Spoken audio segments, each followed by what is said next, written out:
দেখলে প্রবহমান নদী মনে হলেও কিছুদিন আগেও এটি পাকা রাস্তা। এদিক ওদিক লণ্ডভণ্ড হয়ে পড়ে আছে গাছপালা। রাস্তায় নেই কোনো চলাচলের পথ, বাসাবাড়িতে নেই কোনো বিদ্যুৎ সংযোগ। সাইক্লোন অ্যালফ্রেডের তাণ্ডবে যেন বিধ্বস্ত অস্ট্রেলিয়ার লিজমোর শহর। দেশটির আবহাওয়া অধিদপ্তর বলছে, শনিবার ধীরে ধীরে শক্তি হারিয়ে ফেলেছে সাইক্লোন অ্যালফ্রেড। বাতাসের গতিবেগ এখন ঘন্টায় 63 কিলোমিটার। শক্তি হারালেও চারিদিকে অ্যালফ্রেড ফেলে গেছে ধ্বংসের ছাপ। এখনও কুইন্সল্যান্ডের কিছু কিছু জায়গায় বৃষ্টি অব্যাহত।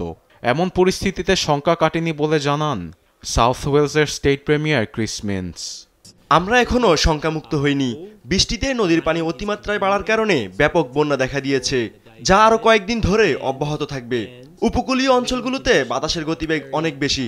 শক্তি হারিয়ে ফেললেও আমাদের সতর্ক থাকতে হবে। অন্যদিকে কুইন্সল্যান্ডের উপকূলীয় অঞ্চলে এখনও চলছে ঝড়ো বাতাস। উত্তাল সাগরে স্পিডবোট চালিয়ে জীবিকা নির্বাহ করা মানুষদের কপালে পড়েছে হাত। আবহাওয়া বিবেচনায় বাসা থেকে কাউকে বের না হওয়ার আহ্বান জানিয়েছেন সাউথ ওয়েলসের জরুরি বিভাগের কমান্ডার স্টুয়ার্ট ফিশার। খবর পেয়েছি কিছু কিছু শিশুরা উত্তাল সাগরে নেমেছে। এরকম ভয়াবহ পরিস্থিতিতে তারা বাসা থেকে বের হয়েছে। তাদের অভিভাবকদের বলছি, নিজ সন্তানদের বাসা থেকে বের হতে দিয়েন না।